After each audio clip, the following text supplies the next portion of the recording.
Good evening. It is 5:30 on a Tuesday, and as you know, every Tuesday at 5:30, we have what I call City Talks Hamilton. And at City Talks Hamilton, we get to connect with Ward 14 residents and Hamilton residents and neighbors across the globe to talk about issues that they are facing in their community. The last time, I believe last week, we spoke about transit, and we had Mayor John Baltes from Emerville in California talk to us about the importance of public transportation and how to integrate green infrastructure into a city. This week, we have two Ward 14 residents that are going to talk to us about pedestrian safety. So I'm going to hand it over to our Ward 14 residents to introduce themselves and get us going on City Talks. So I'll hand it over to both of you. Hello, thanks for having us.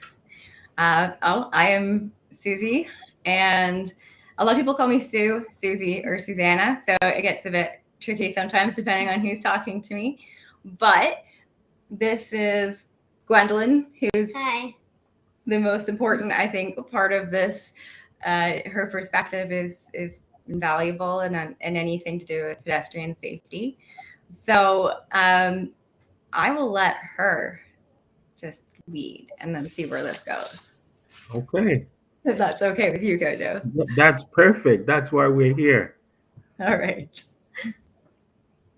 All right. Take it away, Okay. miss. I have a lot on my mind about pedestrian safety, and I wonder if it is okay if I share it with you. 100%. You can share all of it with us. Okay. It feels like most grown-ups don't want to listen to what a kid has to say about pedestrian safety. You're the first person to invite me to share my thoughts. It's so frustrating because our streets are super dangerous and not kid-friendly at all. In fact, the streets all over Hamilton aren't people-friendly. They're car-friendly, and that needs to change. Adults need to act more like adults so that kids can act more like kids. I want to ride my bike to meet my friends without worrying, am I going to die today trying to cross the road? I have a message for every driver out there. You probably feel invincible, safe inside a big metal box on wheels. Compared to me and every other person on the outside, you are invincible. You don't own the city. People need to walk and bike and move around the city without constantly having to worry if you are going to kill us with your vehicles. Just think about this for a moment. I'm a kid. I'm just trying to cross the road to get to school. One wrong move and you could kill me, or my friends, or my mom, or my dad. Then my life will be over and so will yours. Please don't drive through areas where kids are moving around and crossing streets to get to school or to go home. Please don't drive near community parks if you can avoid them. Please slow down. If you can avoid driving your car so much, then the air quality will improve. Less cars on the road means less accidents, and life will be easier for everyone. If you're a city planner or a traffic engineer, the mayor, or a city councilor, you have the power to make our city safe and people-friendly. Please work together and use your power to save lives. Here you have, I guess, the message from this 10-year-old. And it's an important message. I think as somebody that is running to be a counselor, I think it's very important to listen to what children have to say about their community, and your words are taken seriously. It's a commitment that I am making to make sure that we have safe streets for everyone, pedestrian, cyclist, and what have you. So your message has been heard loud and clear, loud and clear. So I'm giving you that commitment that I'm going to do whatever I can to make sure that we change our streets, and we design our streets to be people friendly. We design our streets to reduce speeds in our neighborhoods, and to make sure that you and your friends and your family can go to school without thinking that uh, someone is going to end your life and your family's life. So that's one commitment that I'm making, and yeah, so that's the commitment. Susie, do you want to add anything, or Gwendolyn, do you want to add anything else? Do you have anything else to add to it? Um, Or would you like me to go? Would you like me to take over? You'd like me to take over? Okay. Okay, you nudge me though if you have anything that you want to add. Okay. Okay.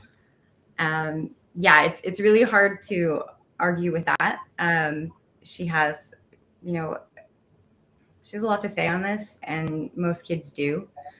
And I know all childhoods are different, but I mean, I know that my childhood was much different than hers in that I was definitely not as concerned as about having to be run over by a car, um, or any of that as these kids are, and for their autonomy, for their like just for their growth and development, and for fun in general, and the health and well-being of our community. And it's just so imperative that we have these conversations. So thank you again for having these conversations, and for listening to her.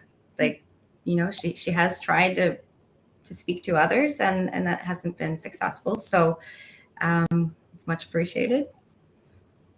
No need, no need. I think it's part of being a community builder, of being someone that works with community. So I wanted to ask you. I think some of your experiences, and correct me if I'm wrong, pertains to the intersection at Upper Paradise and Mohawk.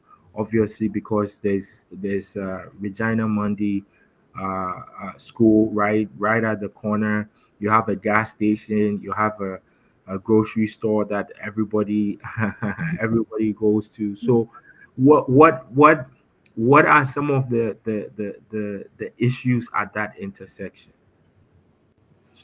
Well, first of all, it's amazing what you, unless your child goes to school, nearby there. It's amazing what you do before they go to school to get around, problems. And so, I mean, we didn't use that intersection obviously as frequently as we had to once she was in school, and she loved walking to school. Like, that was like the one thing that she wanted to do. um, walk. She had no complaints. She started off at school at 3 years old. She wanted to walk to school every day and back, and that was the thing that made her happy. And I love that. I wish that could happen for every kid and for every parent. Uh, the worst part of the trip. Which part is the worst part of the trip? what's the street called? Upper Paradise. Upper Paris and Mohawk Road. Yeah. So once we would get there, everything tenses up. Everyone tenses up because have you be right on alert, like, because there's just anything could happen there. And it really wasn't until 2018 when I'd been trying to get more people involved in active school travel and trying to like engage parents on this and like all these things, where I started having these conflicting feelings because, we started having kids join us. They wanted to join us. So then we had one kid join us, two kids join us, all the way up to 12 kids walking to school. But I mean, so here I am trying to find these to work on these parent engagement initiatives with active school travel, and at the same time I'm using my body in the intersection, thinking, knowing the spot, and this is where I would take the brunt of the impact, if that car actually does, because it does, accelerate into the intersection. So at that point, that's when we needed to pursue other things as well, to try to see what we could do for safety. And, we had just started working on that before the pandemic began. And so there were some interruptions there. However, we were able to, our school has been fortunate to work with the DSR, who still sometimes is known by, as Bike for Mike. And we have had a great partnership in developing surveys and all sorts of things. And in 2020, the fall of 2020, parents were surveyed and to find out, what the obstacles were. And the main one that came back was Upper Paradise and Mohawk. So in 2021, Dan and I took that information, and we didn't want to just say, "Dear City, here you go." Here, like, parents and guardians have said, this intersection is dangerous, and leave it at that. We wanted to have a real discussion, engage people on that, and to find out, like, what are your do you have any proposed solutions for this as well? So that's what we did. There was a subcommittee that started, and with the support of the school and all that, we went ahead with that. And so what ended up happening was there were five safety concerns, like, in this survey pertaining to that intersection that were identified. And the first, which is still obviously unsafe turns. The second being the long distance to cross the intersection. The third one is the volume of cars. Then we have the speed of cars. And then we have sidewalk width. And that's all from actually just surveying parents to see what it was that they thought, was the barrier to active transportation. But a committee of people then worked on this, and we end up coming up with, like, what exactly about unsafe turns? What is your experience with that? And the committee members said things like, cars are turning left while pedestrians are in the crosswalk, cars turning right on red lights with, like, very little regard for pedestrians, and then being able to take those corners fast. So, that was a huge thing. And then they had amazing solutions for this as well. So the preferred solutions for unsafe turns, definitely no right turns on red lights. Having a separate left turn light, and this one you'll hear throughout the rest of this, reduced curb radii. So changing the shape of the curb so that it's not as easy to zip around those corners. And if now with the bike lane there, the bollards in that one area on that one side, that has definitely helped so that the cars they have to come to a stop and they have to wait. But on the other side, that's not the same. So the second thing being the long distance to cross. I'm not sure exactly how long other intersections are in the city. I'm not sure, but this one I know is long. It's 29 meters to cross, and this, you know, so they brought up like just having to physically shield, they as well, their experience is having to physically shield children because there wasn't a refuge or anything, you know, to stop. And I mean, if there are little kids crossing, or if you have any mobility issues, if there's any issues like that, you know, not being able to have anywhere, it's not a forgiving intersection or forgiving lights, the timing, you have to get it exactly right. You know, if you drop something, a kid drops a hat, any of that, I mean, those cars are ready. They're zipping through. Um, so the preferred solution for that again came down to reduce curb radii. And there we have a crossing guard shortage, but in an area as busy as that, and whatever, not having a crossing guard is is not a good thing. So, you know, making sure that there are crossing guards to help across there. And that's, I know that some people argue that that's not a fix. Like that's not, you know, having, and you know what? I would agree, but until things are improved, that those safety guards are life and death. And the one that we had there, he's amazing, but he's actually had to beat cars with a stop sign as they're trying to turn, and he's had to. It's infuriating. It's so scary. We've had some scary experiences in that intersection. And oh, sorry, we have volume of cars, and that's hard on an arterial and a, you know, collector.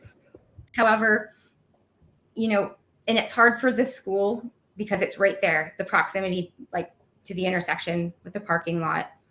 And then you get into that whole thing where people, because it's unsafe to go through that intersection, they want to drive kids to, you know, to the door. And I mean, you can't blame someone for, you know, having unsafe experiences and wanting to do what feels safe.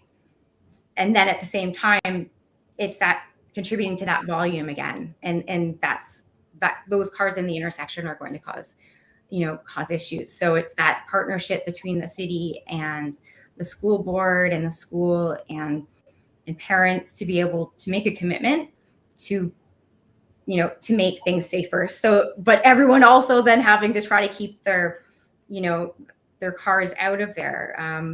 So, I mean, some of the solutions for that, and then again, this is really obviously particular to the school and all of that. But I mean, there is the church and the school, and then we've got the grocery stores and all of that around there. So, you know, congestion is an issue if you don't need to use your car. If you can avoid it, then that's good. But remote drop off locations, so like working on those, wayfinding signage, those sorts of things. So yeah, it's a tricky thing to address, but that was a particular safety one that came up to do with the school.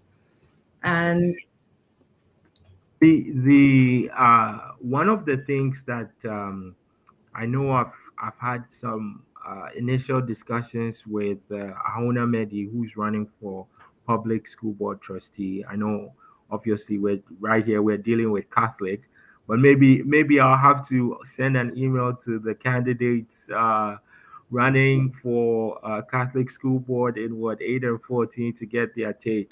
But one of the things that we are looking at doing or investigating as to address some of these issues is, one, do we put a pedestrian crossing between Hadeland and Mohawk, right? So that now we make sure, or we funnel Mm-hmm. kids onto that, like the the side that's closer to the school. So that's one option. We can have a pedestrian crossing that's far away from the the intersection that's very deadly, or we can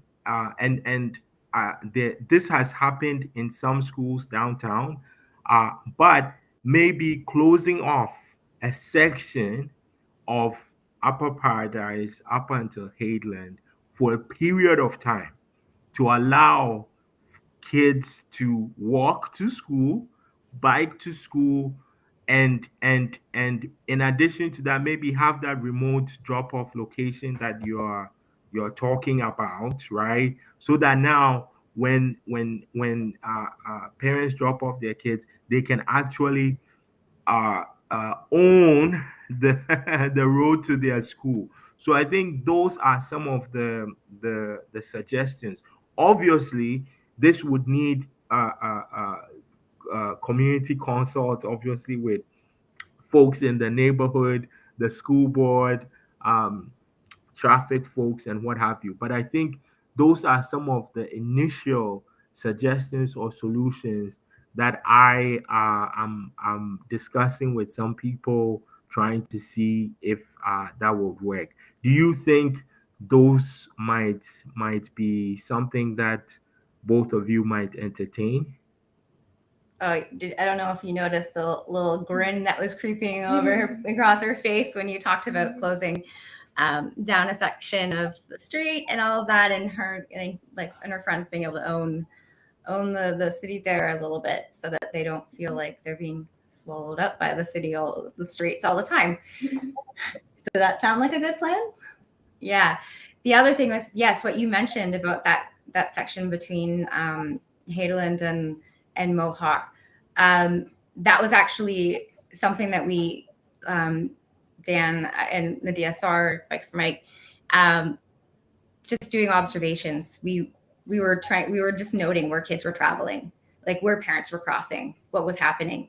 And I mean, they're taking the path of least resistance, and they're doing what they could do before getting to that intersection, because I mean, like, nobody wants to go to that intersection. Mhm. So there was a spot that had been suggested, and with like a PXO box and a number of things like that.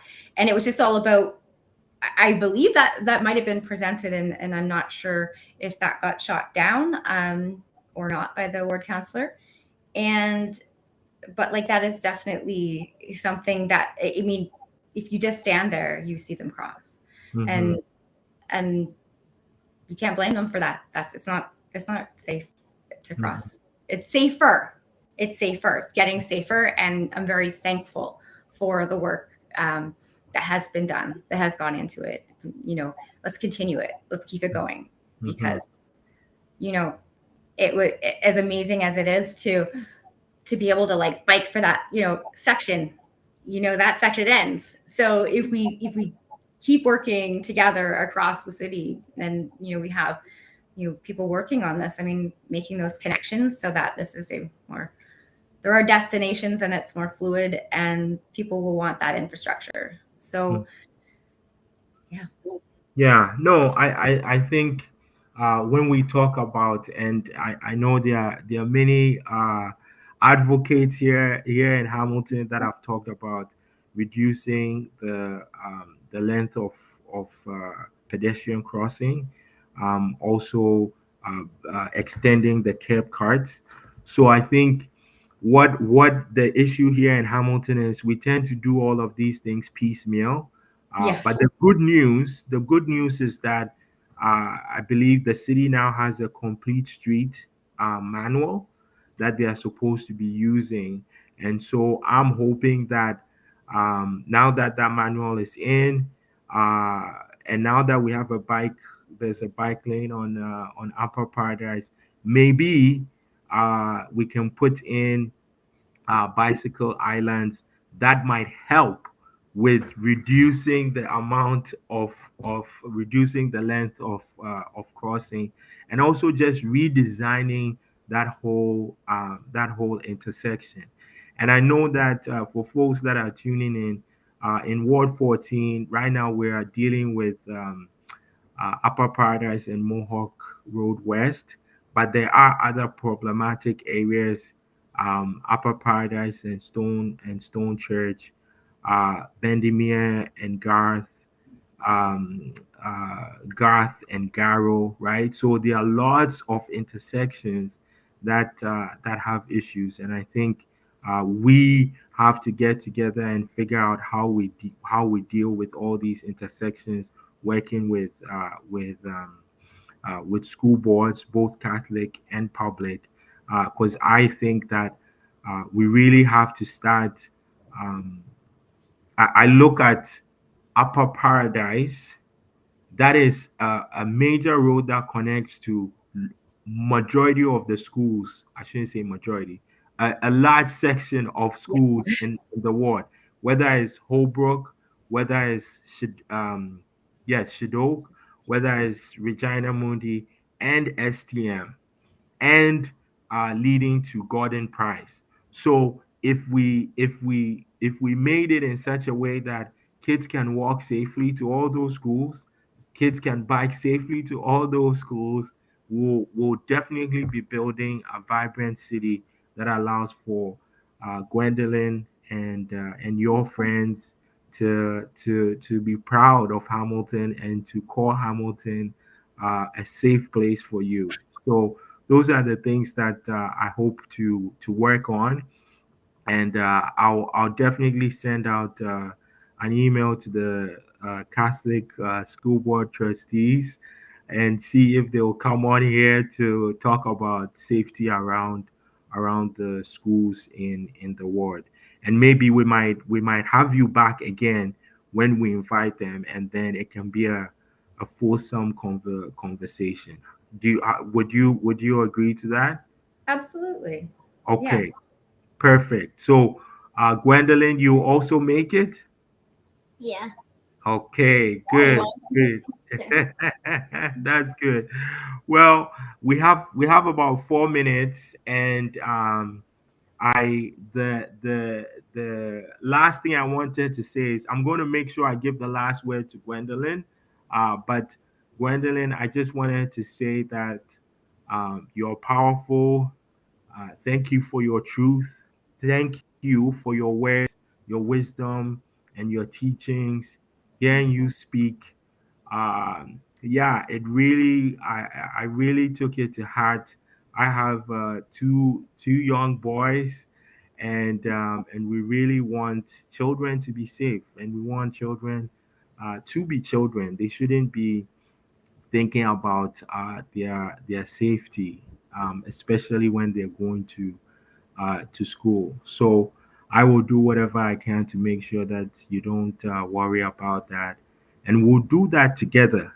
I don't have all of the solutions. We have to do it together. I have to listen to you.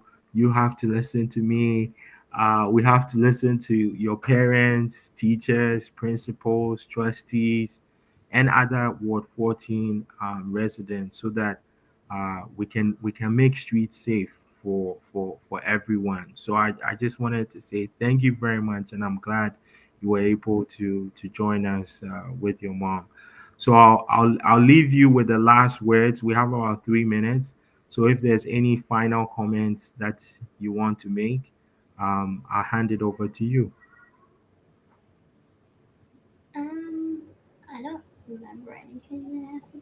You don't have anything else you want to say? I think, yeah. Thank you for having me. You're always welcome. And anytime you want to come on, just let your mom know, and we'll have you come on. We'll have you come on. If you want to talk about your neighborhood park, if you want to talk about anything else, just let your mom know, and we'll make sure you can come here to talk about it. Okay? Looking forward to another one of those community bikes as well.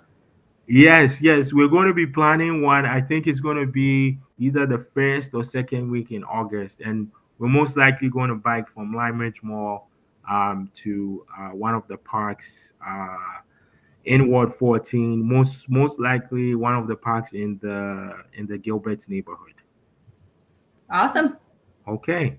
All right. Well, thank you very much. And to all of you that are watching, I know a couple of you joined in a little late. That's all good. You can watch the full 30 minutes by going onto Facebook. I'll probably have try and see if we can get it on YouTube, but Facebook is the best bet to watch the whole session. And again, we were talking about pedestrian safety, particularly in Ward 14, as it relates to the intersection Upper Paradise and Mohawk Road West. And I'd like to thank Gwendolyn and Susie for spending your time and telling us exactly the issues that you are facing in Ward 14. So thank you for your time. And for all of you that are watching, we're back again next week, Tuesday, 5:30 to 6 o'clock. City Talks Hamilton has become so popular. Next week, we're talking to Ian. Ian is a lawyer who supports residents or cyclists that have been injured across the city and in southwest Ontario. So he is going to join us next week. So look out for the poster. And then we're also going to be talking about bystander intervention. I believe the following week, but maybe we might adjust the schedule. But either way, every Tuesday, 5:30 to 6 o'clock. Thank you for joining City Talks, and we hope to see you soon next week. Enjoy the rest of your Tuesday. Thank you, Susie. Thank you, Gwendolyn. Have a Thank good you. week. Thank you. Bye. Bye.